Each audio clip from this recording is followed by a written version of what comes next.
Long story short, I'm a self-taught artist from Brazil who was late diagnosed autistic and ADHD. This year, 2025, I came back to my art after a period of 9 years that I tried to be someone else, and of course it didn't work out. In the process, I found out I was autistic and everything made sense. I went to therapy and things started to get better. So 3.5 years later, I'm back to my art and I created this whole universe where I show my art and everything I'm doing since I got back. So this video is a part of that. It's been 2 weeks that I tried oil on canvas and I absolutely fell in love with it. I usually worked with watercolors, color pencils, and markers, and then I was kind of bored, so I wanted to try new materials. So I got some acrylics and canvas. I tried it and I didn't like it because it dried too fast and the pigment was not what I was expecting in terms of the consistency. So I didn't like working with that. So I just went and bought some oils and then came home and tried it. And I just like, wow, this is what I wanna, this is the texture I expect for paint. And then I just started painting Milton Nascimento, which is a singer that I really like.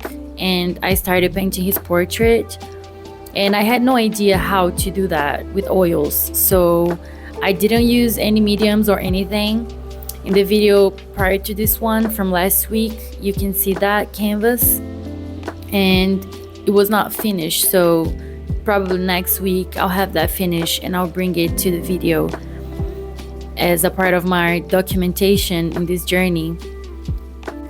So after that portrait, the starting of that portrait, I was like, okay, so I need to learn canvas, oils on canvas. So I started watching some videos on YouTube and I found some other artists that I really liked. So I found out that we should use mediums to mix the ink and get better results in texture and stuff. So this practice right here with the egg, the apple, and the pepper, it was my, let's say, first practice, but it's actually like my second canvas because the first one was the beginning of Milton Nascimento's canvas. And then in this whole thing, I started this series where I want to learn oil on canvas from scratch, and I'll be actually learning that while I paint Brazilian singers and talk about them and why they're so important in Brazilian culture. This is a hyper focus of mine. I love Brazilian music and Brazilian culture. So I really want to present that to the world. And at the same time, I'll be painting my people that I really like, the singers that I'm talking about. So there's gonna be 40 portraits, and I'm really excited about that. But as oils take time to dry and you cannot be layering paint on top of the other layer right away, it's taking me longer than I thought. And this is just how oils work, and I'm loving it actually, because it's kind of like I feel that I went back to when I was a kid and the time felt slower.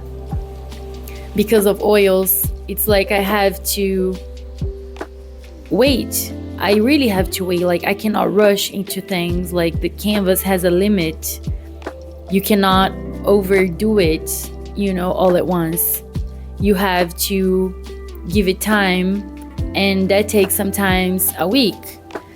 So yeah, it's really interesting to be interacting with this medium and seeing how I feel. Like I feel really good, and I thought I would feel like in a rush, like, oh, I need to finish this, but I'm like, yeah, I can do multiple canvas at the same time. Like I can start one, and then while that dry I can go to the other one and work on them simultaneously. So this is what I'm gonna do now, but I really need to see how that's gonna work out because I don't have much space and I have 2 cats and they walk everywhere. So I'm actually keeping my canvas when they're drying inside the cabinet, but I don't know how many canvas I'm gonna be able to fit in there.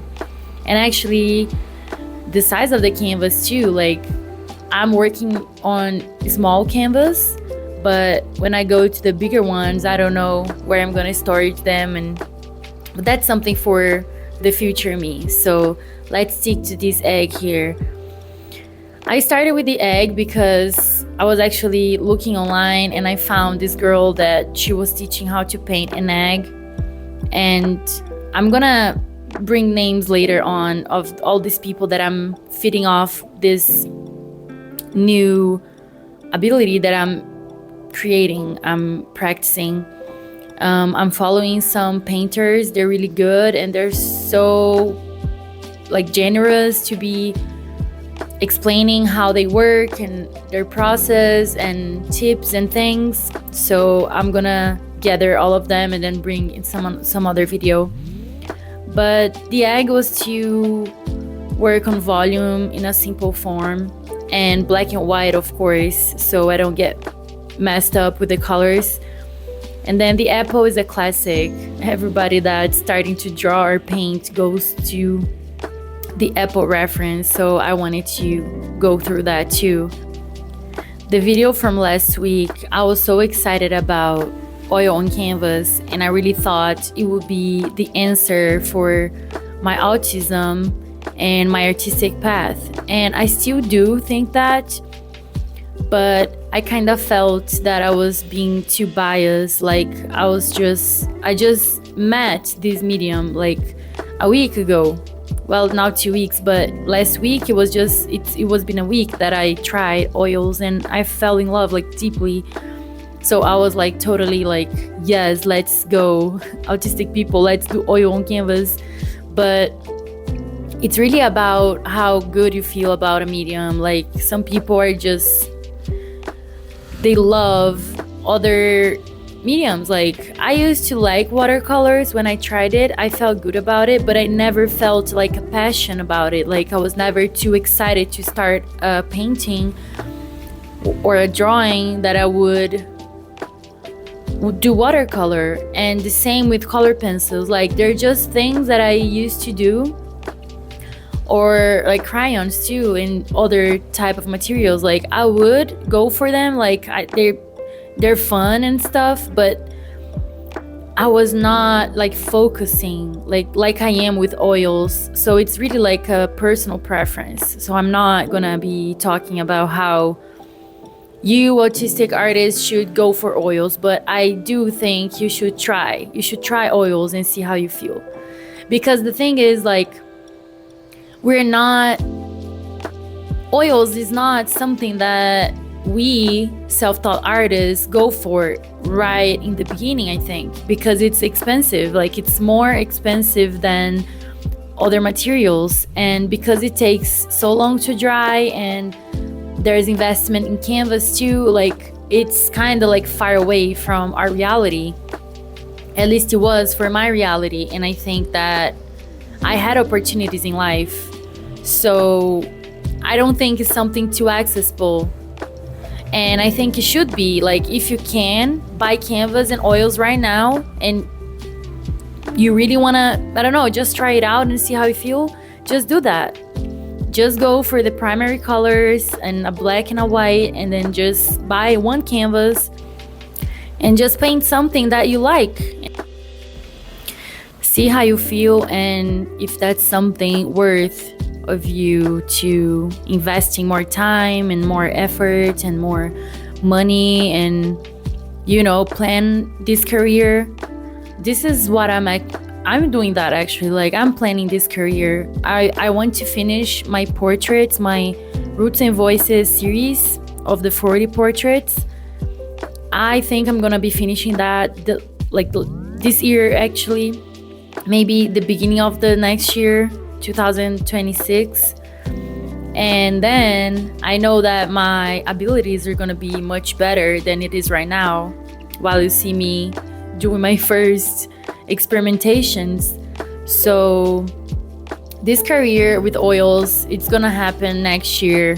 I'm not rushing into that, because I know that if I do, I'll just give up, and I'm not giving up. So I just need to, things take time, and when you're getting good at something, it takes time too. So you just have to kind of slow down and find ways of supporting yourself in this period of time, so you can just do whatever you have in mind for next year, or whatever time frame for the plan you have. But yeah, make a plan, and whatever medium you choose, just go for it. So I came from the commissions market, and it's very different. I used to do commissions where I would charge like $100 for a drawing painted with watercolors, color pencils, and markers. This was my thing. And then, okay, I had to talk to that person for a long time, get all the information, and just keep talking while I gather everything. And the person agreed to my thoughts, and we got everything we needed. So that took a long time, and energy and effort, and interactions too, which is very hard for us autistic people. And then that would take me a few days to get that done. And then, so let's say like for each drawing I would do, I had to have a week. So let's say $100 a week. It's not much, and it takes a lot of time talking to people, and I would get so overwhelmed, and I would freeze, and I would burn out real quick. And so I was not even making $100 a week, because I wasn't capable of talking every day and every week with different people. And it's just like so hard for us. If you're autistic, you understand what I'm saying. I don't have to keep explaining this. But so this canvas market, it's so much better for us because of that. Like, we will be painting, let's say, one canvas for the whole week at our home, and when we sell that, we're gonna be selling that for more than $100, of course, because it's a canvas. Well, it depends on the size and where you're at in your career. If you're a beginner, yeah, maybe you're gonna charge $100, but I'm talking about people making like $300 in the beginning of their careers for one canvas. So you're gonna be painting something that you like in your home, and whoever buys it is not gonna even have to talk to you much. And if you have a website or a gallery is representing you, you don't even have to talk to the person. They're just gonna buy that from your site or through the gallery. So, it's gonna be less pain for you, for your brain. It's gonna be less effort towards other people. You're gonna be putting more effort towards your art, because the better you get at composition and colors and your own practice, your own craft, it's gonna be best, instead of getting better at talking and interacting. And this is a big shift for me, because I spent a lot of time trying to master interactions, and it's like the basics for regular people, for neurotypicals, something that they do from nature. Like they were born, they started talking, they already knew what to do. Instead, like us, like I'm 30, and just now I'm being able to be talking on these videos and presenting myself and my art and stuff, because it takes so long for us to just learn and apply the basics that society expects for people. So this was what I wanted to say last video, and I don't think I was so straight to the point, but now I'm less excited than I was last week, so I'm being able to explain it and tell why I think it's the ideal career for an autistic artist. And I highly encourage you to try oils on canvas if you haven't. And even if you don't like oils because it takes too long to dry, I know that that might be a problem for some people that likes to work faster and stuff. So try acrylics. Maybe you're gonna like that. And you know, acrylics on canvas, it's gonna be better than doing whatever else you're trying to do for a commission on a paper with, I don't know, maybe you really like watercolors and you are like making money and making your living, and it's all okay. But if you're kind of lost and if you don't know how to, you know, create your path, and you're kind of, I don't know how to make money with what I know, just try out canvas, because this canvas market is really, really good for artists that are not good at talking. So yeah, that's something that I think I'll be talking further in my next videos too, like how this market is so far away from us, and at the same time it's something that we should be trying to get into. Like, we should be trying to get into this market.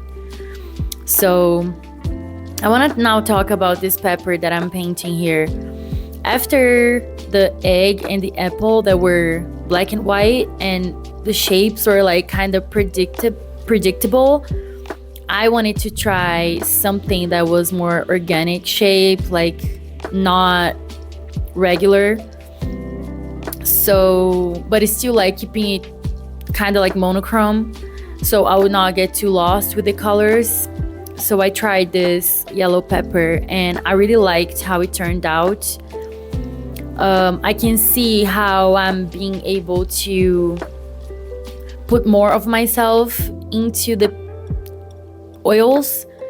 At first, I was mixing it too much. Like the egg, it got too dark at the end. I lost a lot of the gradient that I built it through the drawing, through the painting, because I just tried to mix it too much, and you know, it didn't work. So the apple, I did it like in a better way, like I was thinking more through the process. And the pepper, I feel really proud of this pepper because I really did what I had to do, which is leave some of the marks on the paint, like not blend it all, because if you blend it all, it's gonna go for the realistic side too, and that's really good. But at the same time, it loses a little bit of character, you know, like if you do something with the marks kind of showing and stuff like that, it gives a character to the painting.